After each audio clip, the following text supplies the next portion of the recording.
بسم اللہ الرحمن الرحیم، الصلاۃ والسلام علیکہ یا سیدی یا رسول اللہ۔ تمام دیکھنے والوں کی خدمت میں میرا بہت مؤدبانہ سلام۔ سرکار حضرت واصف علی واصف رحمۃ اللہ علیہ فرماتے ہیں کہ علم معلوم کی نفی کا نام ہے۔ بہت ہی منفرد سا ایک ان کا انداز۔ آپ کہتے ہیں کہ علم جو ہے وہ لا معلوم اور نامعلوم کی دنیا بھی علم ہے۔ آپ کہتے تھے کہ دیکھو ایک دائرہ لگا لو، دائرہ سرکل، اور سرکل میں تم وہ چیزیں شامل کرتے جاؤ جن کے بارے میں تمہیں نالج ہے، جن کے بارے میں تمہیں علم ملتا جائے۔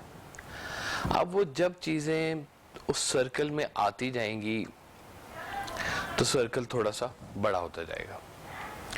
اب جو سرکل کے اندر ہے یہ تو آپ کا نالج ہے، یہ تو آپ جانتے ہیں، اس کو آپ اچھی طرح سے واقف ہیں اس ساری چیز کے ساتھ، لیکن ہول یونیورس جو ہے وہ اس کے ارد گرد بھی ہے، اس سرکل کے۔ آپ کہتے ہیں کہ یہ تو جو جان گئے ہو نا، یہ تو اب تمہاری تعلیم ہے، یہ تو معلوم ہے تمہیں۔ جو علم ہے نا وہ معلوم کے علاوہ والی جو دنیا ہے نا وہ علم ہے۔ اب جس کا جتنا سرکل بڑا ہوگا اس کو وہ اتنا ہی احساس اس کے اندر زیادہ ہوگا کہ میں نے ابھی اور بہت کچھ جاننا ہے۔ یہ تو میں جان گیا ہوں، یہ تو میں سمجھ گیا ہوں، لیکن ابھی اس کے جو باہر کا جو حصہ ہے وہ جیسے جیسے میرا وہ دائرہ بڑا ہوتا جائے گا، میرا وہ احساس جہالت بھی بڑا ہوتا جائے گا کہ ابھی تو بہت کچھ جاننے والا باقی ہے۔ آپ دیکھ لیں کتنی برانچز کی تو ابھی ہمیں اطلاع ہے موجود کہ ایک یونیورسٹی میں کریکولم میں کتنے سبجیکٹس پڑھائے جاتے ہیں، ڈھیر و ڈھیر۔ وہ ساری تو آپ سمجھ لیں کہ برانچز ہیں۔ اب ہر انسان نے وہ سارا تو نہیں پڑھا ہوتا، یا سارا وہ پڑھ نہیں سکتا۔ ہر شعبے کے علیحدہ علیحدہ ڈاکٹرز، پی ایچ ڈیز اور ماسٹرز لوگ موجود ہیں، لیکن یہ ساری چیزیں ہیں جن کا تعلق آپ کے حافظے کے ساتھ ہے۔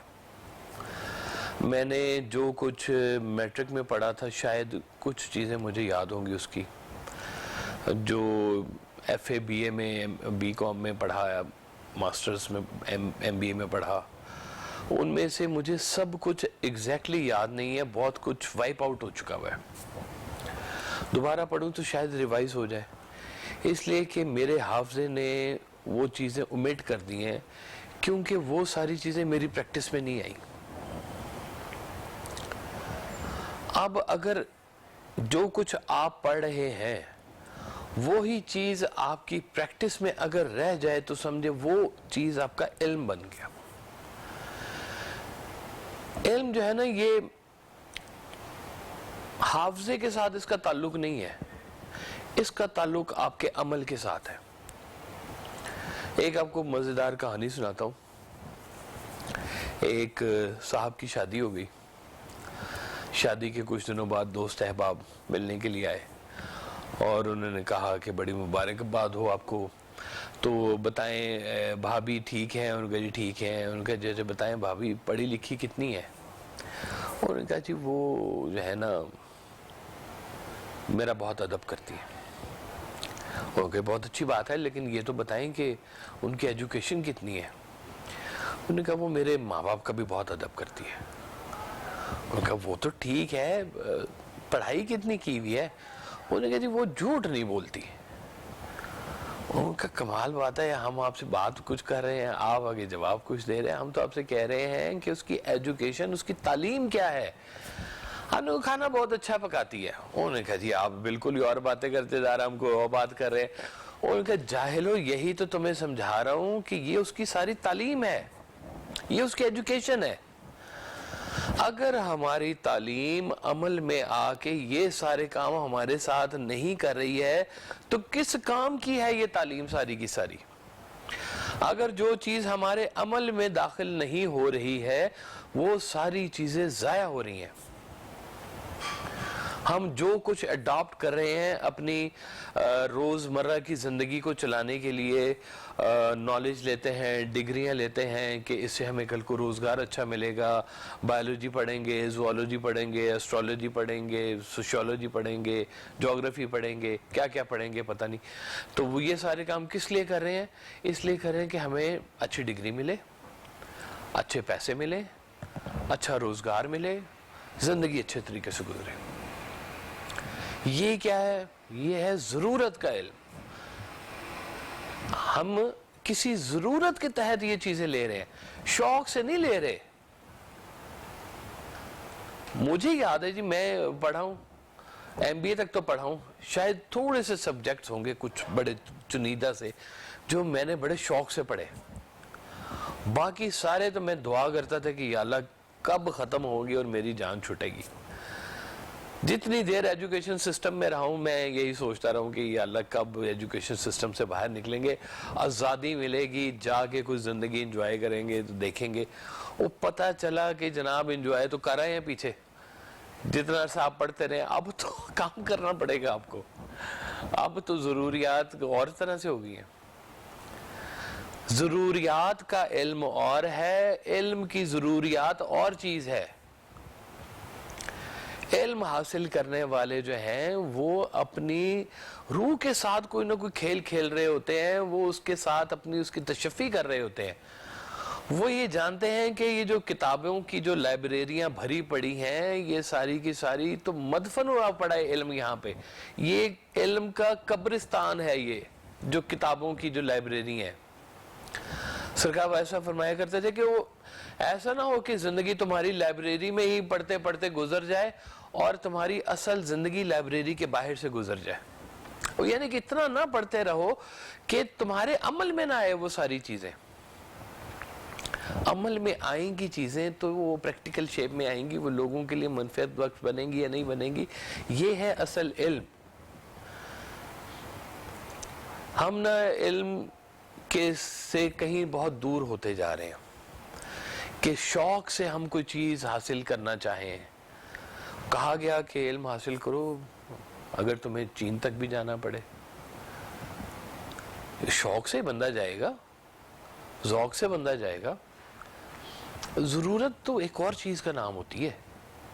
وہ تو انسان کہیں نہ کہیں پھنسا ہوا ہوتا ہے، اپنے سسٹم میں پھنسا ہوا ہوتا ہے، اپنے معاشرے میں پھنسا ہوا ہوتا ہے، اپنے روزمرہ کے لوگوں کے اندر اپنے وقار اور اٹھک بیٹھک کے حوالے سے پھنسا ہوا ہوتا ہے.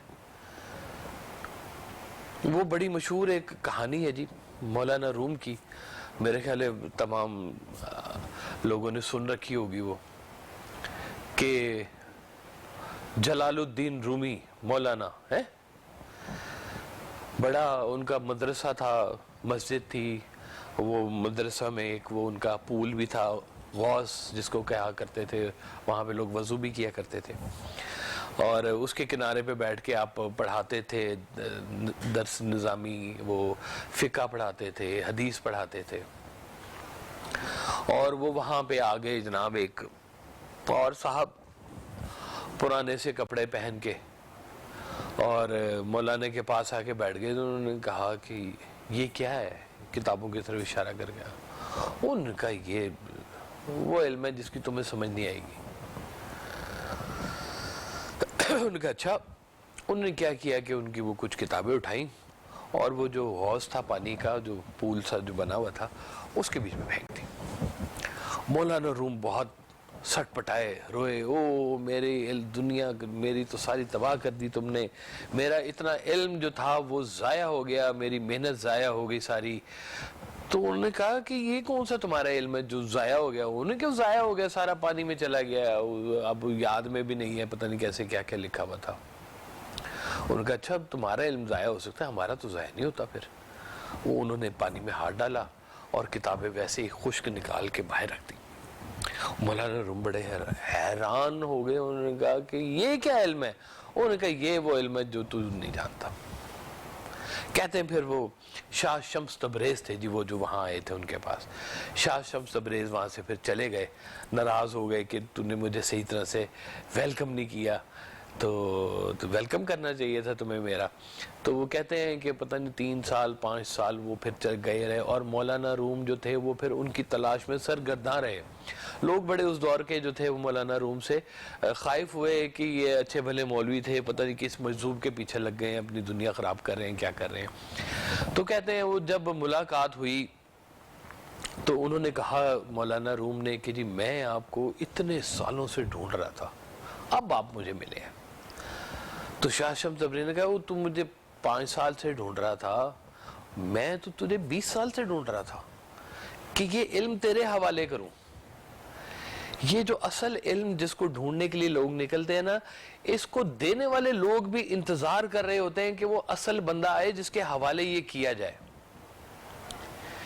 یہ جو خدائی علم ہے نا جی، آپ دیکھیں کہ کیسی خوبصورت ایک ترتیب ہے کہ کوئی بھی نبی کسی کا شاگرد نہیں رہا. کوئی بھی نبی اس کا کوئی استاد نہیں تھا ظاہری طور پہ، کسی سکول میں وہ نہیں پڑھا جا کے، وہ کسی مدرسے میں نہیں پڑھا جا کے، کوئی بھی نبی. تو یہ اب خاص بات ہے کہ یہ جو لوگ ہیں ان کو علم جو عطا ہوا وہ تو پھر خدائی علم تھا جو آیا، نزول ہوا ان کے اوپر. وہ کہانی بالکل ایک اور کہانی ہے. یعنی کہ یہ بھی وہ معلوم اور لا معلوم والی دنیا ہے کہ یہ کیسے ہوتا ہے. اب جو لوگ ادھر رجوع کرتے ہیں جہاں سے یہ لا معلوم اور نامعلوم علم آتا ہے، وہ پھر اور طرح کی دنیا کے لوگ ہوتے ہیں، ان کو پھر اور طرح کا علم عطا ہوتا ہے. تو مولانا روم کو جب وہ حضرت شاہ شمس تبریز سے جب وہ علم ملا نا جی، تو انہوں نے پھر ایک بات کہی. انہوں نے کہا کہ یہ علم ہے کیا؟ انہوں نے کہا کہ جو علم ہے اگر یہ تم اپنے جسم کے لیے استعمال کرو، یہ خاکی جسم، تو یہ تمہارے لیے سانپ ہے، سنیک. اور اگر یہ علم جو ہے تم اپنی روح کے لیے استعمال کرو تو یہ نور ہے، یہ تمہارا یار ہے. یعنی کہ اب جو حاصل ہوا ہے اس کا پرپز اگر آگے ڈیفائنڈ یہ ہو جائے کہ میں نے اگر اس کو اپنے جسم کی تشفی کے لیے یا لذت وجود کے لیے اس کو استعمال کرنا ہے، تو پھر تو یہ تمہارا سب سے بڑا دشمن ہے یہ. اور اگر یہ باطن کی دنیا کے لیے استعمال ہو، جہاں پہ خلق خدا کی خدمت ہو، حصول رحمت کا حصول ہو، وہاں پہ اللہ کی خوشنودی کے لیے اس کو استعمال کیا جائے، اس کو تو یہ نور کہتے ہیں. پھر یہ نور بن جاتا ہے. یہ جو یہی والا علم انسان کو جتنا اندر سے وہ بھرتا جاتا ہے نا، اتنا ہی پھر وہ اس کی گہرائی دونوں بڑھتے جاتے ہیں، سمیٹتا ہے. وہ گہری باتیں کرتا ہے، گہرا انداز ہو جاتا ہے اس کا، وہ باتوں کو سنبھالنا شروع کر دیتا ہے. کہتے ہیں ایک دفعہ وہ ایک صاحب تھے، وہ اپنے پیر صاحب کے پاس گئے، مرشد کے پاس. انہوں نے کہا کہ جی وہ اسم اعظم ہوتا ہے جی. وہ کہا جی بالکل ہوتا ہے. انہوں نے کہا جی اسم اعظم مجھے عطا کر دیں. وہ کہ کیا کرو گے اسم اعظم کا بھی؟ اس نے کہا جی اسم اعظم بڑی اچھی چیز ہوتی ہے اور بڑی طاقت ہوتی ہے، تو آپ مجھے عطا کر دیں گے. تو انہوں نے کہا اچھا چلو ایک کام کرو، جاؤ آج کا سارا دن جنگل میں گزارو اور رات کو آنا تو پھر بات کریں گے. آپ کو کہانی شروع ہونی تھی یہاں پہ. وہ مرید چلا گیا جنگل میں، تو جنگل میں گھومتا پھرتا رہا. جنگل میں ایک اس کو بابا نظر آیا جو چھوٹی چھوٹی لکڑیاں اکٹھی کر رہا تھا. سارا دن جنگل میں وہ اور بابا پھرتے رہے، آپ ٹکرتے رہے ایک جگہ دوسری جگہ پہ. تو شام جب ہوئی تو وہ مرید تھا وہ بھی واپس آ رہا تھا، اور وہ بابا جو تھا وہ اپنا گٹھا سا بنا کے لکڑیوں کا، چھوٹی چھوٹی لکڑیوں کا اپنے کندھے پہ ڈالا ہوا، اور وہ خرامہ شہر کی طرف آ رہے ہیں. تو شہر کے قریب پہنچے تو اتنے میں پیچھے سے آ گیا کوتوال شہر. اس نے کہا بابے سے کہ یہ جو لکڑیاں ہیں یہ میرے حوالے کر دو. انہوں نے کہا جی اس کا مجھے ہدیہ دے دیں تو لکڑیاں آپ لے لیں. وہ تمہاری ایسی کی تیسی, تم کوتوال شہر سے تم پیسے مانگتے, مارو ادھر اس کو بابے کو. انہوں نے لکڑیاں بھی چھین لی اور بابے کو مارا بھی. اب وہ جو مرید یہ سارا دیکھ رہا تھا منظر, اس کو بھی بڑا تیش آیا, لیکن کوتوال شہر تھا تو وہ بس اسی طرح سے نا وہ غصے میں ہی اپنے مرشد کے پاس پہنچا. وہ کہا کہ جی بس آج اگر میرے پاس ہوتا نا اسم اعظم تو میں الٹا کے رکھ دیتا اس کوتوال کو اور اس کو سبق سکھا دیتا. انہوں نے کہا ہوا کیا ہے؟ انہوں نے کہا جی یہ سارا واقعہ ہوا ہے.